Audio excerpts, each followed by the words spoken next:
교육으로는 정말 탑이신 것 같고요. 열정의 화신. 실적과는 상관없이 세심하게 챙겨주신다는 거. 박수받아 마땅한 진정한 챔피언이다.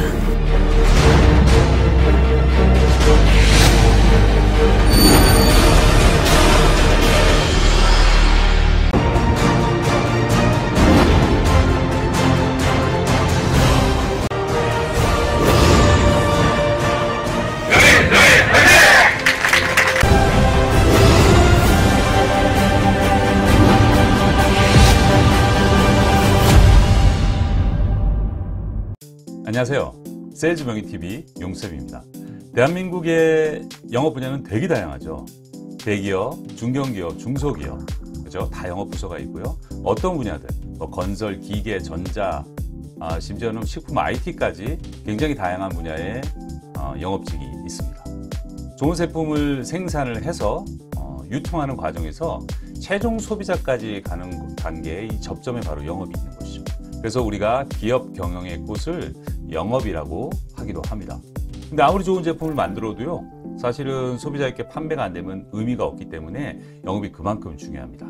자, 오늘은 사회 초년생을 포함해서 영업에 관심을 가지시고 한번 도전해 보시는 분들께 대한민국의 영업직을 간단하게 정리를 한번 해드리고요. 그 다음에 그런 분들을 위한 조언과 정보, 지금부터 시작해 보도록 하겠습니다.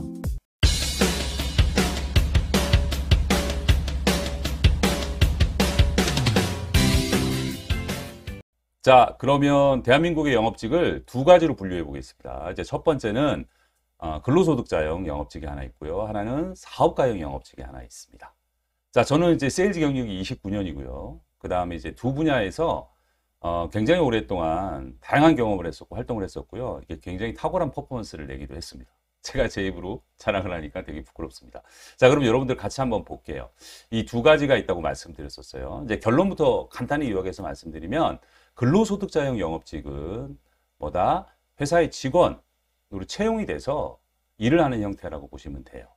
그 다음에 사업가형은 본인이 1인 CEO다라고 이제 보시면 될 것 같고요. 자, 그 다음에 이제 보수를 보면 근로소득자형 영업직은 아무래도 일반 직장인들하고 대동소이하다라고 보시면 됩니다. 기본적인 보수가 좀 있는데 인센티브가 그렇게 크지 않아요. 대부분 보면 약간의 인센티브가 있는 곳이 있다라고 좀 보시면 될 것 같고요. 그 다음에 이제 사업가형은 좀 다르죠. 이제 보수의 상한선이 없습니다.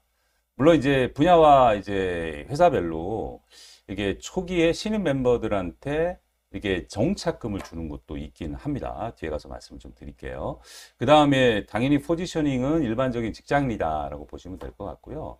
이 사업가형을 보시면 그냥 내가 알아서 하는 거다, 내 사업이다라고 하는 것보다는 소속돼 있긴 소속돼 있는데 회사랑 이제 계약을 하는 거죠.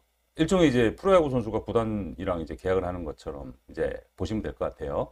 그래서 이제 회사의 어떤 브랜드, 어떤 시스템, 상품 이런 것들을 이용해서 자기 비즈니스를 한다라고 이제 보시면 될 것 같습니다. 자, 그럼 근로소득자형 영업직을 한번 알아보도록 할게요. 회사에 입사 지원서를 내고 입사를 하고 나서 이제 영업부에 이제 발령을 받는 경우가 있고요. 처음부터 영업직이라는 거를 공고를 보고 내가 지원해서 이제 근무를 하게 되는 경우가 있죠. 크게 이제 두 가지로 나뉩니다. 첫 번째는 뭐냐면 이제 기술 영업이 하나 있고요. 또 하나는 이제 일반 영업이 하나 있어요. 기술 영업은 사실은 그 분야에 이제 관련된 전공을 요구하는 거고, 일반 영업은 뭐 이렇게 전공 불문인 경우가 굉장히 많죠.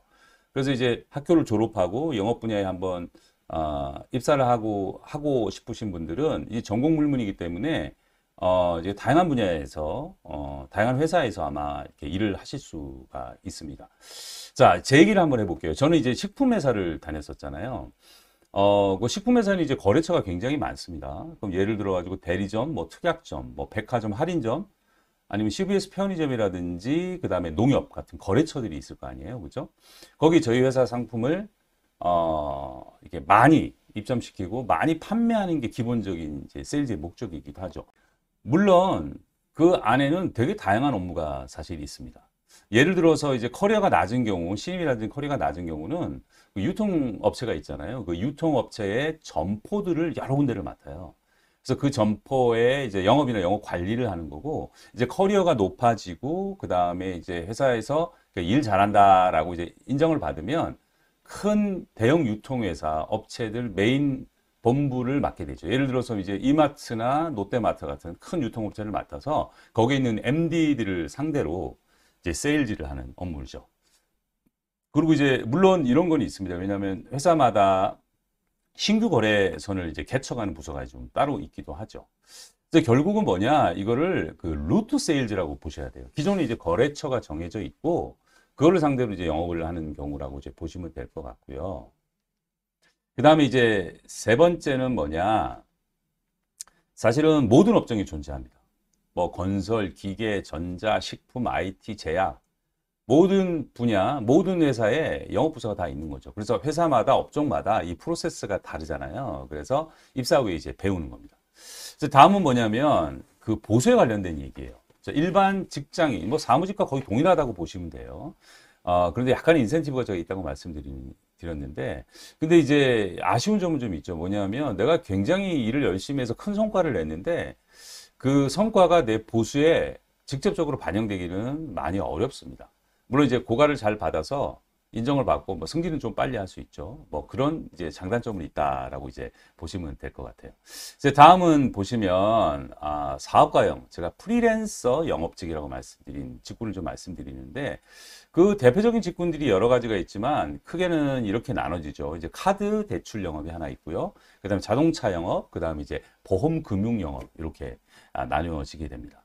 자, 그럼 이제 아까 제가 개인 사업이라고 말씀드렸었잖아요. 이거 나 혼자 알아서 해야 되냐? 그건 아닙니다. 그렇죠? 회사에 소속돼 있지만은 내가 사장이라고 생각하시고 일을 하시는데 그 회사의 아이템과 시스템을 충분히 이용을 해서 그 다음에 이제 활동을 하게 되고 이제 비즈니스를 이제 하게 되는 경우죠. 자, 그러면 이제 말씀드린 대로 똑같이 업종과 회사마다 이제 프로세스가 다르니까 가서 이제 배운다고 이제 보시면 될 것 같아요. 자, 이제 보수에 대한 건데, 사실 이렇게 말씀하시는 분들이 있어요. 거기는 내가 일을 못하면 보수를 아예 못 받거나 적게 받을 수도 있고, 그 다음에 많이 하면 이제 많이 받을 수 있다. 예, 다 맞는 얘기입니다. 그죠? 보수의 불안정성이 있는 건 사실이에요. 하지만은, 내가 이 일과 맞고 일을 잘 하시는 분들은 사실 소득의 상한선이 없는 가장 큰 이제 메리트가 있죠. 그래서 만일에 내가 영업에 맞고 잘할 자신이 있으신 분들은 사실은 이런 사업가형 영업직을 통해서 경제적 자유, 그 다음에 큰 보람과 가치를 느끼시는 분들이 적지 않은 분이 있다는 거 여러분이 알고 계시면 좋을 것 같습니다. 자, 그러면 여러분들이 이제 궁금해 하신 게 하나 있으실 거예요. 왜냐하면 두 가지 영업 직군이 있었고 또 영업 직군별로 과연 평균 어떤 분 보수의 수준이 어떻게 되는지, 소득이 어떻게 되는지 되게 궁금해 하시잖아요. 물론 이제 분야별로 이렇게 보시면은 이게 탑 클래스에 계신 분들은 사실은 억대 연봉자들이 많죠.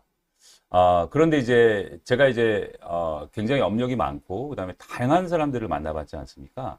근데 기본적으로 가장 높은 억대 연봉자가 많은 곳은 사실은 보험이나 금융영업 쪽이에요.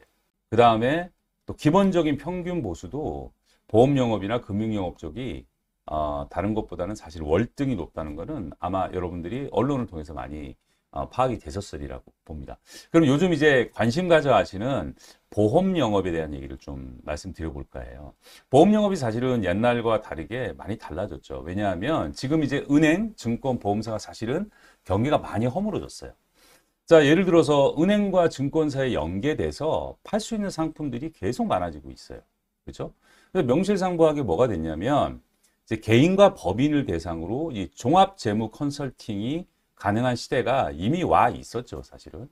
그래서 내가 여기에 입문을 하고 라이선스를 따고요. 그다음에 다양한 뭐 교육과 이제 훈련 프로그램이 있으니까 그걸 통해 가지고 내가 배우고 성장하면서 이 비즈니스 영역을 넓혀갈 수 있는 사실 좋은 기회라고 이제 말씀을 좀 드릴 수가 있어요. 그래서 좀 더 구체적으로 말씀드리도록 하겠습니다. 자, 그럼 보험 영업을 한번 볼게요. 보험은 크게 생명보험사가 이제 21개가 있고요. 그다음에 이제 손해보험사가 17군데가 있어요. 자, 그럼 판매 채널이 어떻게 되느냐 한번 볼게요. 판매 채널은 크게 이제 두 가지로 나뉩니다. 이제 첫 번째는 뭐냐면 원수사 채널이 있어요. 그다음 두 번째는 GA, 그러니까는 제너럴 에이전시의 약자죠. 이제 독립 법인 대리점이라고 보시면 돼요. 이게 무슨 얘기냐? 원수사는 뭐냐라고 하면 아까 보험사들이 21개, 17개 있잖아요. 그래서 어떤 한 회사에 소속돼 있는 거예요. 그래서 내가 A라는 생명보험회사에서 소속이 돼 있고, 그 다음에 교차 판매라고 해서 손해보험사 17군데 중에 한 군데를 제휴해서 판매가 가능한 거죠. 결국은 뭐냐? 두 개 회사의 상품을 판매 가능하다라고 이제 보시면 되는 것 같고요. 그 다음에 이제 여기에 종사하시는 분들은 한 17만 명 정도 되고요. 주로 이 모델은 사실은 신입을 육성하는 모델에 좀 적합하다라고 좀 보시면 될 것 같고, 물론 이제 일부 이제 경력자를 이제 선발하거나 채용하는 그런 회사들도 물론 있습니다. 주력이 신입 육성 모델이다라고 이제 보시면 될 것 같고요. 자, GA를 한번 볼게요. GA는 뭐냐? 생명보험회사와 손해보험회사의 모든 상품을 다 취급할 수 있다라고 보시면 될 것 같고요. 여기에 종사하시는 분들이 점점 늘고 있어요. 이제 그게 이제 시장에 좀 변화가 온 거죠. 그래서 GA에 근무하시는 분들 한 24만 명 정도 되신다고 이제 보시면 될 것 같고요. 이 기본적인 모델은 사실은 경력자 지원 모델이라고 보시면 돼요. 물론 이제 요즘은 신입을 육성하는 조직도 하나둘씩 이제 생겨나고 있고 그 수가 늘고 있다. 이렇게 보시면 여러분들 이해하기 쉬우리라고 봅니다.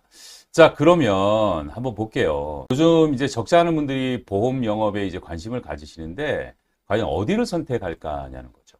제 생각은 이렇습니다. 뭐냐면 회사가 크고 작은 건 그렇게 중요하지 않은 것 같아요. 왜냐하면 동일한 상품을 다 취급할 수 있으니까 그게 중요하지가 저는 않다고 보고, 물론 이제 내가 판매하는 상품의 수수료를 좀 많이 주고 덜 주고 하는 곳이 있겠죠. 그런 것들도 변수로 작용할 수는 있다고 보는데, 근데 그보다 되게 중요한 게 세 가지가 있습니다. 첫 번째가 뭐냐면 여러분, 중요한 건 내가 영업을 잘할 수 있도록 나를 잘 교육시켜주고 훈련시켜주는 시스템인가가 더 중요한 게 아닐까요? 예. 두 번째는 뭐냐, 향후 내가 비즈니스를 되게 다양하게 확대를 할 거예요. 그죠? 보험, 금융, 뭐 여러 가지 세금 컨설팅까지 되게 다양한 분야가 있거든요. 이제 확대해 나가는데 내 성장에 지원해 줄 수 있는 조직인가를 이제 판단하는 거죠. 자, 세 번째는 뭐냐면 이 시스템과 조직도 중요하죠. 근데 가장 중요한 게 하나 있어요. 뭐냐면 그거는 나와 함께하는 멤버들의 인성과 능력이라고 저는 생각을 합니다. 왜냐하면 결국 사람의 문제거든요. 우리가 직장 생활도 뭔가 사람이 싫거나 뭔가 안 맞아서 이직하거나 떠나시는 분들이 되게 많아요. 그래서 나와 함께 하는 분들의 멤버들의 인성, 또 그들의 능력이 어떻는지, 그거를 이제 잘 파악하셔가지고 판단하시면 이제 좋을 것 같습니다. 자, 그러면 여러분들, 내가 이 영업직에 어떤 분야가 됐든지 간에요. 이제 한번 관심을 갖고 이제 도전을 해보려고 하는데, 제일 걱정거리가 사실은 두려움이 되게 앞서죠. 내가 잘할 수 있을까 이제 걱정이에요. 그럼 제가 여러분들 업계 선배로서 세일즈를 오래 했던 선배로서 드릴 수 있는 조언이 있습니다. 이 세 가지를 가지고 한번 판단 한번 해보세요. 이제 세 가지에 대한 질문을 한번 본인 스스로에게 던지고요. 솔직히 답을 한번 해보세요. 이제 첫 번째 질문입니다. 뭐냐면 내가 성실한 사람인지 질문하고 한번 대답해 보세요. 게으른 사람은 이제 절대 안 됩니다. 자, 내가 학창 시절이나 직장 생활 다닐 때 뭔가 맡은 일을 성실히 뭔가 해냈는지, 게으름 피우지 않고 해냈는지는 본인이 잘 압니다. 그죠? 자, 평소에 이런 게으른 사람들이, 저 잘해볼게요. 앞으로 열심히 성실히 잘 할 겁니다라고 하지만 사실 잘 되지 않습니다. 왜냐하면 사람은 변하지 않습니다. 자, 그 다음 두 번째는 뭐냐면, 뭔가 목표를 정해서요. 내가 이뤄본 경험이 많은지 한번 보셔야 돼요. 학창시절 때 공부했던 거, 라이센스를 땄던 것들, 아마 직장생활, 업무나 프로젝트를 뭔가 정해서 뭔가 올인해서 해냈던 이런 크고 작은 경험들, 그게 많은지를 보시라는 겁니다. 왜냐하면 과거의 경험을 가지고 현재나 미래를 예측할 수 있는 거거든요. 그게 오케이 되신 분들은 이제 통과합니다. 자, 세 번째, 아주 중요한 게 하나 있죠. 나는 정직하고 책임감이 있는지를 한번 보셔야 됩니다. 이 일은 고객의 이익과 가장 직결되는 일이거든요. 고객의 신뢰를 잃으면 사실 소개를 받기 힘듭니다. 소개를 받기 어려우면 사실 롱런하기 힘들거든요. 제가 업계를 보면은 잠깐 1, 2년, 2, 3년 내가 억대 연봉자야 하면서 이제 막 자랑을 하시는 분들이 일부가 있어요. 그런 분들이 과연 오랫동안 남아 있는지를 보셔야 되는 겁니다. 최소한 10년 이상 한 분야에서 롱런을 하셔야지만 사실은 프로페셔널이라고 얘기를 할 수 있잖아요. 그래서 내가 정직하고 책임감이 있는지를 스스로 한번 자문해 봐야 됩니다. 자, 그러면 여러분들 재밌는 게 하나 있어요. 아니, 한번 보세요. 아니, 내가 성실하고 그 다음에 목표를 이룬 경험이 많고 정직하고 책임감이 강하면 솔직히 얘기하면 영업직이 아니더라도 다른 어떤 분야에 가도 그런 분들은 다 성공한다고 보셔야 되는 거죠. 그런데 왜 영업직에 도전을 한번 해보시라고 제가 말씀을 드리냐면 그게 뭐냐면 인풋 대비 아웃풋이 완전히 다르기 때문입니다. 내가 느끼는 이 보람과 가치, 그 다음에 이제 경제적 자유, 그 다음에 시간을 내가 컨트롤할 수 있는 시간적 자유까지 이 세 가지를 다 누릴 수 있는 가장 적합한 직업이기 때문입니다. 자, 여러분 도움이 많이 되셨나요? 제일 중요한 거는 직업에 귀천이 없죠. 좋고 나쁨이 없다는 말입니다. 나한테 맞는 직업이 있느냐 없느냐의 문제인 것 같아요. 여러분들이 영업직이 나한테 맞는지 안 맞는지는 여러분들이 잘 판단을 해서 여러분들의 인생과 진로에 좋은 선택 있으셨으면 합니다. 여러분의 구독, 좋아요가 너무 큰 힘이 됩니다. 꼭 눌러주시길 부탁드립니다. 항상 여러분들을 응원합니다.